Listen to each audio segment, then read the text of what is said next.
চাচা বাড়িঘর এত সাজানো কেন আর হেনা কোথায়? আগে থেকে বলে নেই, বেয়াদবি মাফ করবেন। আমাদের সবার প্রিয় অভিনেতা বাপ্পারাজ কাকু, আপনি কি জানেন আপনার সেই 90 দশকের একটা ডায়লগের জন্য আমি পৃথিবীর বুক থেকে সৌরজগতে যেতে চলেছি? জানেন, আমার দুঃখ দেখার মতো কেউই নাই।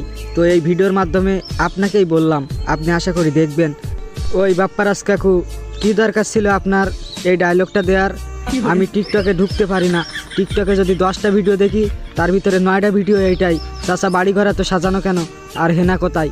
শুধু তাই না, আমি যদি টিকটকে একটা ভিডিও আপলোড করি, 10 মিনিটের ভিতরে কমেন্ট বক্স ভরে যায়, চাচা বাড়িঘর এত সাজানো কেন আর হেনা কোথায়। জানেন, আমি এইগুলো সহ্য করতে না পেরে টিকটক আনইনস্টল করে দিছি। দেওয়ার পরে চলে গেছিলাম ফেসবুকে গিয়ে দেখি ওখানেও আমার 3-4টে ভাই বেড়াদার পোস্ট করছে, চাচা বাড়িঘর এত সাজানো কেন, হেনা কোথায়। রাগ করে ফেসবুক আনইনস্টল করে দিছি, দিয়ে চলে গেলাম মেসেঞ্জারে যাওয়ার পরে দেখি সবাই নোটিশে দিয়ে রাখছে, চাচা বাড়িঘর এত সাজানো কেন আর হেনা কোথায়। আমি রাগ করে মেসেঞ্জারও ডিলিট করে দিছি। এবার চলে গেছি ইউটিউবে যাওয়ার পরে প্রথম যে ভিডিওটা পেলে হয়েছে ওইটাই আপনার ভিডিও, চাচা